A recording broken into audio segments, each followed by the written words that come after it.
Hey there, Vikings fans. You are listening to the Purple People podcast. I hope Adam is ready to go and record, because I I am. am. I I'm am, rolling. as always. Uh, so, what's up, Adam? You got a show number and a title for us this week? I do. I'd like to welcome everyone to episode number 90 of the Purple People podcast. And I titled this episode Animal Krause. I like the alternative title that we were talking about earlier. Uh, Don't give it Can away. I I'm say saving it? it. Can I say it? You want No, to save it? Okay, it was it's a going to good be a one. future episode. It was a good one. But the title is that because I'm going to go right into quick hits and talk about the 72nd birthday of Viking legendary defensive back Paul Krause was on Wednesday. Awesome. Don't get much better than that. Nope. Outstanding. Like you said, Vikings legend through and through. Bleeds purple. Absolutely. Mhm.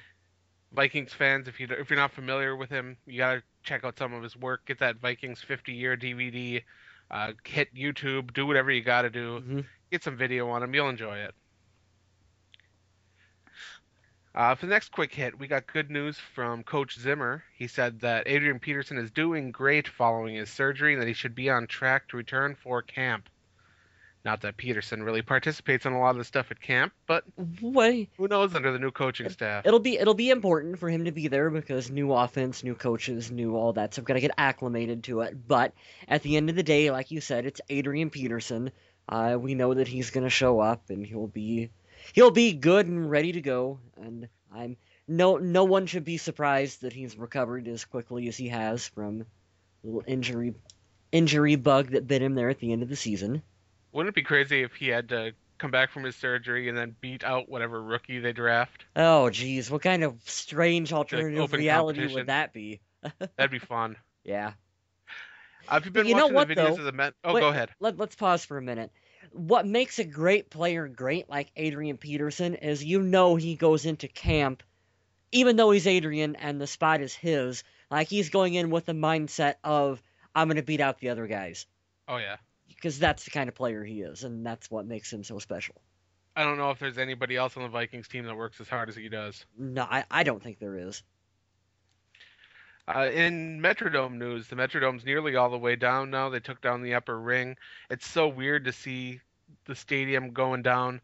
I'm sure you've seen some of the videos and the pictures of the stadium, the implosion, all that kind of stuff. It's sad to see it go, but I'm glad to see the new stadium is actually becoming a reality. Yeah, it's pretty cool. Pretty cool to see the stadium get blown up. You know, it's kind of interesting that a couple big pieces of Vikings history got torn down pretty much a year apart. Gage Dorm there in Mankato goes down. That was, of course, the dorm that Vikings have held training camp in Mankato for what 50 some years now or something Yeah, crazy like that. And so Gage Dorm is gone, and then the Metrodome, our home for a long time, that's gone now too. New coaching staff, so definitely a year of changes for the Minnesota Vikings. absolutely. If you remember Fred Evans, his sister Asia Evans, we did a story earlier in the year about how she was going to be on the bobsledding team for the U.S. in the Olympics. Well, turns out that her team won bronze in the event. So congratulations to Asia Evans and the Evans family on that big win over in Sochi. Really cool. I'm sure they're proud. I don't know how wouldn't be proud of your sibling over an accomplishment like that. That's really, really cool thing. Absolutely. Mhm. The Dallas Cowboys got their first postseason win since 2009 this week when they beat the Baltimore Ravens in a coin flip to earn the number 16 draft pick Mhm. in the 2014 draft. Rumor has it that Tony Romo almost had that coin flip intercepted, Oh, that's or harsh. That's fumbled, harsh. or fumbled. Well, we're going to keep this show nice and short because, to be honest, it's combine time. Right now, we're still taking in a lot of the news from the combine as far as the interviews and stuff like that. But I've watched quite a bit. I don't know about you, Kyle. I haven't really had much to. I'm going to be playing catch up. I got a couple days off this week, so I'm going to spend a couple days to play catch up and try to absorb all the numbers and all the video and just all the information that hits that comes from. I almost called it training camp, combine. Yeah, All right, so I figure we'll talk a small amount about the combine, who has impressed us a great deal so far, some of the big news that's been going on there. Hmm. But overall, we're still taking in a lot of that, and there's not a whole lot of other Vikings news going on because free agency opens up in about 2 weeks, which is going to be fun. That's one of the most fun times of the year. I can't wait for But it. first, we have to get through this combine. And before I talk about who impressed me the most so far, I need to talk about something that's been going on between the defensive ends at the combine. Now, we're all familiar with Jadeveon Clowney. He's Hmm. projected to be the top defensive end off the board. He's from South Carolina. The guy's a physical freak. He ran a absolutely crazy 40 at the combine. Well, if you remember Auburn's D Ford, he had a huge bowl game and then he came back in the Senior Bowl, had back-to-back games with 2 sacks. He came out during an interview. He was asked because during the combine they'll ask you ridiculous questions. Yeah, because they want to test a player's character or sometimes lack of character. They want to see where these kids are going to go when they get pressured and get the spotlight shown on them like that. And he gave a really Absolutely. interesting answer. Yeah, D Ford was asked, "Are you better than Jadeveon Clowney?" D Ford said, "I'm better. Let's put it like this. People like to talk about size all the time. Size is pretty much overrated in my eyes. You can look at guys like Robert Mathis, Elvis Dumervil, Von Miller. These guys are 6'2" guys and under. People are just looking at the fact that he's a physical specimen. Honestly, if you watch the film, he plays like a blind dog in a meat market, basically."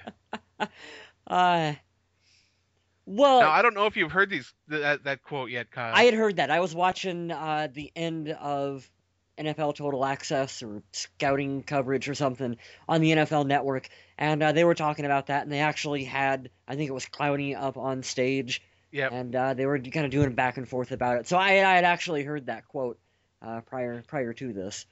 Now, defensive end is a big need for the Vikings, so they're going to be eyeing up both these guys, and I'm sure the Vikings staff will be doing huge due diligence on both of them. I'm sure Rick Spielman just crossed what was the kid's name?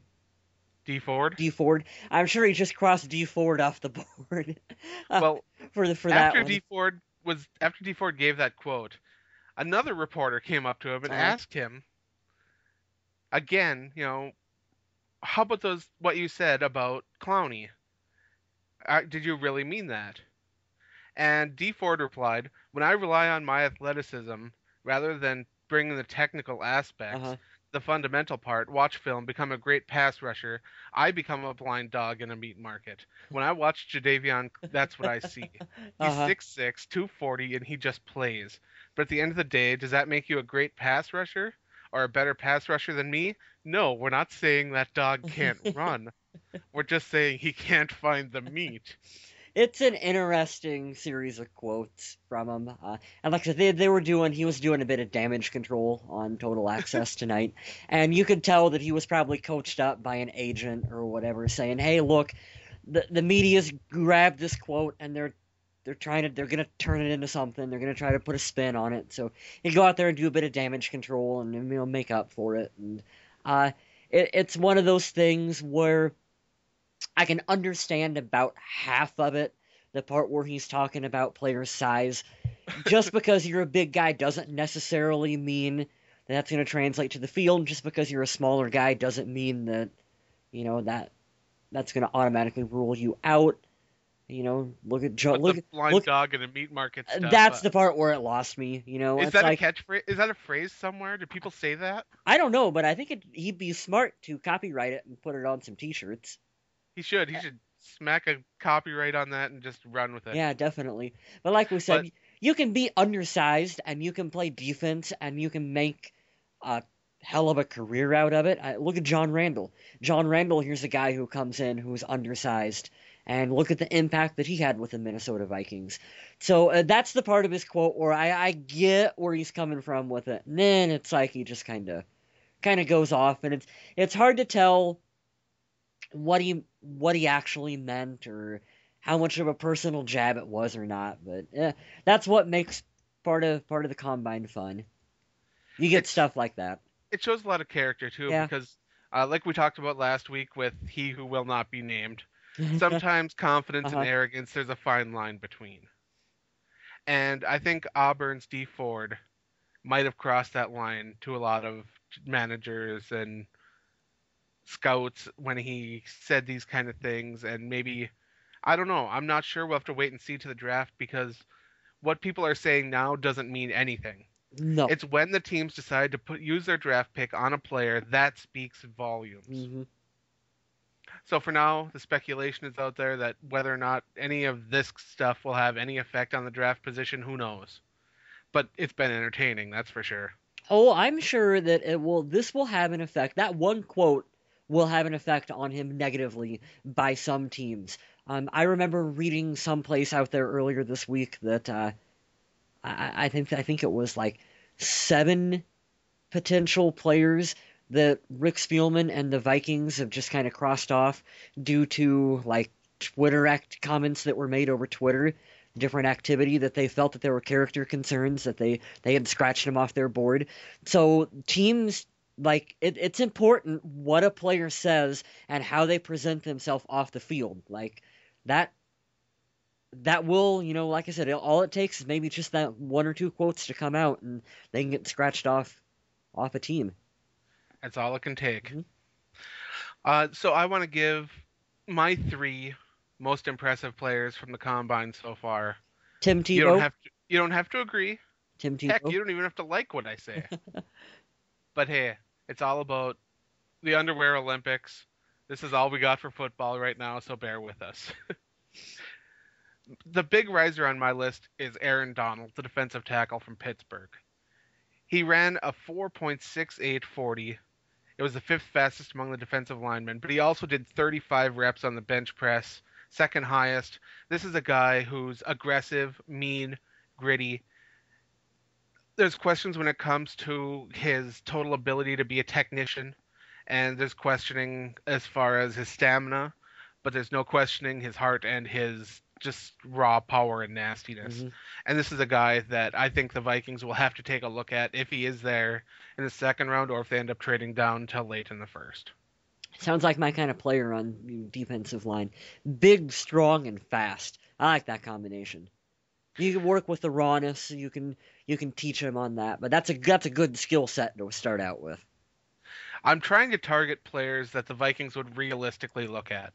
My biggest riser at wide receiver for the Vikings, or biggest receiver riser in the combine Uh was huh. Mike Evans, but Okay. realistically the Vikings will not have a shot at Yeah. the Texas A&M wide receiver Mike Evans. The guy's a physical freak. I, I sadly, and I don't want to say this, but I think he's going to end up a Detroit Lion. And with him and Calvin Johnson and Stafford That's bombing the scary ball up, it could be combination. awful. But Yeah. All the more reason why we've got to be. You got to focus on defense. That's the big part of the Vikings game plan this year. We'll be focusing on defense and getting improved. So I'm going to go with my riser from day 2 of the actual on-field activities, day 4 of the combine. It's AJ McCarron. I'm not a huge AJ McCarron fan, don't get me You wrong. took me by surprise, Adam. I didn't think you were gonna go there. He looked good on his drills. He was passing accurately. He looked sharp. And to be honest, with Bridgewater, Manziel, and Derek Uh Carr huh. all not throwing, they them not throwing probably made him look even better. Yeah, he was able to rise his stock. I've said for a while now that he's a good second round talent, which is not a knock on. Like some people take that as like you're knocking on a player, but I don't view it like that. I think he would be a No. decent second round pick for the Vikings, because in theory, they're gonna bring in a veteran, probably Yep. Matt. They're gonna try for Matt Castle. You're gonna have Ponder under contract, and then Yep. if you could get AJ in the second, and then kind of let him and Ponder battle it out in training camp to see who's going to be your number two, and then one of them ends up your number three, your emergency, and then you got your veteran. That would be not the worst situation in the world for the Vikings to enter. There are other late round quarterbacks that might be fun too. I know Hmm. there's been rumor lately of Garoppolo being a first round pick. I don't see that happening. I like him. I like David Fales. There are several I quarterbacks don't later in like this anyone draft with that the could be a lot last of name fun. Fails. Let's be perfectly honest. I don't want a draft pick whose name ends in Fails. No. All right, for day 3 of the activities there.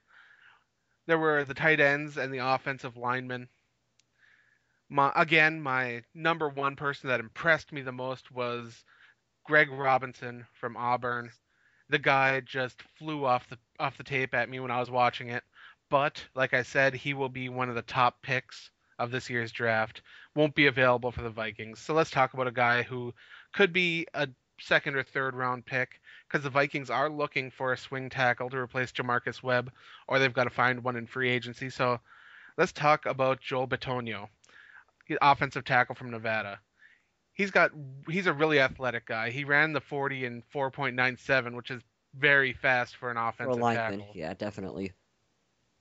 Not that that really matters, but then when you come in and you got a 114-inch broad jump, he ran the cone drill in 7.37. This guy is an athletic freak for an offensive tackle, Hmm. and he could come in and play at a high level when asked as a sub or as a swing offensive tackle. If he's available in the third round, Hmm. the Vikings have to consider him, What I think, possibly with their second, third rounder. yeah, precisely. What I think those numbers mean is when you look at them and you go, like you say, the 40 time we were talking about this before the show. Like the 40 time for an offensive lineman doesn't necessarily translate to the skill set they're going to be using on the No, field. But you look at that and you combine it with a high vertical jump and, like you said, the cone drills and the other stuff. And the picture that it starts to paint for a player like that is that you look at a guy who's naturally athletic for a big man, and you yes, go, okay, so he's going to be potentially like a third round pick. So that means that you've got some skills that are going to be a little raw that you want to coach up, but you want to have that natural athletic base that you can work with, that you can shape a player like that and mold them into a potential starter. it's true. Hmm. And we have a friend in the Vikings den. I won't say his name, just out of respect, but he is a huge fan of Austin Seferian Jenkins, the tight end from Washington. I mean, this guy has honestly talked to me for about him for probably months straight. Big fan of this Hmm. guy. Well, he could see his draft stock fall because he was unable to participate in a lot of drills because of injury.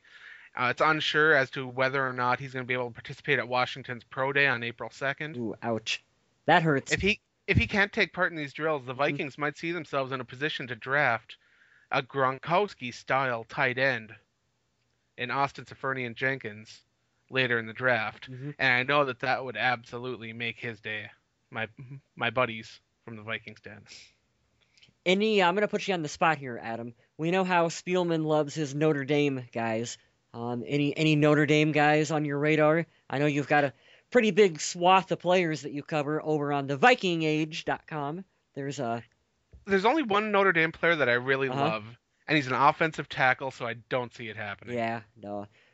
We got to have at least one, right? Spielman's got to draft at least one Notre Dame guy. I haven't done a whole lot of research Mhm. on a lot of the other guys in the lower ends of the draft. I'm still working my way through a lot of the guys. If you Mhm. follow my work on the Viking Age, I've been doing the draft profiles. I'm almost through a lot of the first round prospects. I'm working on the fringe guys right now, the 1-2s. I'm getting these my projections from Draft Scout rankings, so I don't know. I'm hoping that you guys are taking a look at those and learning a bit about these players because I'm learning a ton doing them. Lots of good And stuff over there on Viking Age. I highly recommend everyone checking it out and checking out oh what yeah, Adam comes up with. Lots of good content. It's on my bookmarks. I check the site out all the time. or you can download the mobile app, which is Hmm. fun too. It can alert you every time we get put up an article, and you can check us out on your mobile apps too. I mean, we're everywhere, Yeah, we are. especially Um, Stitcher. Stitcher is our main place for for mobile apps. I know we don't advertise that a whole lot. mhm. iTunes too. I don't know if you're an iPhone fanatic. What do you have, Kyle? I don't have an iPhone. I have a Android powered Motorola right here. Nice. Yeah, and then of course I got my Kindle. That's my There you go. other main device, Kindle Fire. We are off on a tangent right now. So I'm gonna reel us back in just a bit. That was my best B-Rob Sack impersonation right Oh there. no, Uh, you can do better than that. I could, but I'm sitting down and I don't want to knock my microphone over. Okay, Um, okay. like I said, I haven't really done because I've been busy, so I haven't really had a chance to digest a lot of what's been going on at the combine so far. So the only player that I'm kind of going to talk a little bit about is Khalil Mack, and he's one that is probably going to be gone by the time the Vikings pick at number 8. He's a linebacker, by the way, but there is that slim chance that maybe he slips to us in the draft. And if he's available, here's a guy that I would like to see come in. He's 6'3", 251 pounds, athletic as can be. I don't, unfortunately, I didn't really pull up his stats in front of me for what they were for last season, but I know he had, uh, I'm just going off the top of my head. It was something like 10 and 10 sacks, three interceptions, quite a few tackles. He had numbers that I like, and I know that linebacker is a spot that Vikings want to improve upon, and he could, if he's there, he would be one of those best available picks in my opinion. Now, would you see him playing the will linebacker position? Honestly, you put me on the spot, and I don't know how he would fit in with the team, but I have to do more research on him. But I, That's the problem that I'm mhm, seeing right now is players that would be in a position where they would strive best playing where Chad Greenway is currently playing. mhm, And unless he ends up being a cap casualty, which I wouldn't understand because of his guaranteed money this year, it doesn't really make sense to me. yeah. They might target him for restructuring, but I don't see him being I'm confident that he'll restructure. Like you said, I don't think he's going anyplace no. for financial reasons. And then a lot of people are really hard on Chad Greenway. And I don't. He struggled last season with injuries and health and all that, And like I and said, let's get some talent around Chad Greenway so that he's not consistently having to clean up the mistakes of everyone else around him, and maybe let him play well, play play you his know, play his who was position. playing cornerback behind him? Yeah, exactly. Chris Cook. You Yeah. know who was playing linebacker beside him? I have no idea. It was either Aaron Henderson or Audie Cole. Yeah, I like Adi Cole, but But Audie Cole is still pretty raw. he's And, a core special teams guy that you can get in there and you can rotate him in and out every now and then. He can make some plays for you. But Audie Cole is still really that core special teams kind of player. Aaron Henderson's not even with the team anymore. So you need talent plugged around Chad Greenway. absolutely. And that's why I am still saying that in the first round, if Teddy Bridgewater is not there, CJ Mosley would be the right man to take over and plug up the middle of that linebacker crew. Absolute leader at Alabama. The guy is an absolute beast. hmm I think this year's draft in particular, the Vikings are going defense with that not first overall, but first round pick. Uh, but I don't believe that they are going to come in one specific player. I think they are going to have 3 or 4 players that they're going to feel really comfortable with taking, and it's going to be whoever falls to them is who they're going to take. Right. Look at the Viking Yeah. strategy last Uh huh. year. They talked about they ran what was it, 100,000 scenarios of players hmm that they would be drafting and the positions they were in, and out of all those simulations, Sharif Floyd was never there Yeah. as a guy for them to take. So Uh, it completely caught them off guard and mhm. threw off their entire draft because they took their best player available that they thought would never be there. Yep. And stuff like that always happens in the draft. You always see something weird happen. You'll see a guy taken that you didn't expect or may not have heard a lot of buzz about, and it's just exciting. hmm That's what I love about the draft is anything can really happen, and there's all these talented guys that can make your team better, and all you can do as a fan is learn about them, try to figure out how they fit into the team, and be excited about them to take the field. I love the draft, and I love the I love-hate relationship with the build up to the draft. But in particular, the instant it's over and you can look and you can go, here are the 7, 8 players that the Minnesota Vikings have selected. I love being able to sit down on the keyboard and just research every single player that is now a Oh yeah. Minnesota Viking. I And mean, I do a little bit of research beforehand, but afterwards I watch everything. me too. It's like I go on YouTube, every resource that I can find. I want to watch these guys, and that's what I'm really excited for this year, just to see what Zimmer and his new staff and Rick Spielman are going to put together. I think they're going to go defense early. I think they're going to go often on that side because that is where they have the most holes to fill. We know quarterback is a big one, but they're not going to reach for it. They're going to take best player available. We're going to fix this defense. We're going to we're gonna get that going first. And Well, the nice thing is that the Vikings have a lot of money to spend in free hmm agency if they want to. They don't have to spend it, but it's there if they need it. hmm There's a lot of positions they need to upgrade. They need to upgrade 2 spots on the linebacker core, 2 spots on the defensive line. They could look at a safety to play beside Harrison Smith, but I don't see that as being a huge need. And they should look at one corner to take over where Chris Cook is no longer. hmm I I think they'll look at a couple. They'll want a couple corners. Oh But yeah, I'm of course I'm thinking I'm more. I'm only looking at starters Yeah, right you're now. looking at starters, and I kind of went more along the lines of like training camp bodies and stuff like that. But Absolutely. yep. And once free agency hits and we see some of these guys being picked up, like if the Vikings pick up a player who can start at defensive end hmm and a player who can start at corner, we can see the needs being narrowed down, but that won't change the draft strategy of getting the best available player that can make an impact on the team. So it'll be interesting to see. I read an article yesterday about how if Sammy Watkins, the wide receiver, is still there for the Vikings at number 8, do they take Oh him? man. Uh Now, the guy's a physical freak. He's absolutely unbelievable. But it would be so hard to pull the trigger on a pick like that. oh, would it be? I If he fell to the Vikings, and I know I just said defense early and often for them, but the idea of putting him and Cordero Patterson on the field together is just fun.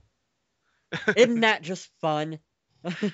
Well, then they'd have to have Christian Ponder throwing him the ball. So, Well, don't think about that. Don't ruin the fun with Ponder, Adam. hey, he's the only quarterback they got right now. We'll Yeah, find out more when well, free agency hits. But maybe Audi. that's all Remember, I really have for this week. Audi Cole was a high school quarterback, so maybe they can throw him out there. That's true. It's true. That's all I have for this week. Do you have anything else that you'd like to add? Nope, I think we can wrap it up. All right. Thanks for listening to us just ramble on about dumb crap and honestly enjoy right now. Enjoy watching all these guys competing, trying to improve their draft stock, trying to impress everybody, because right now is just the interview process. When these guys end up on the Vikings team, is when things are really going to get beautiful and hopefully just gel together and create a winning team. hmm So thanks again for listening. Remember, check us out on iTunes, on the Facebook page, on the Twitter page at Purple People Pod. And thanks again for listening. Remember to stay classy, Minnesota.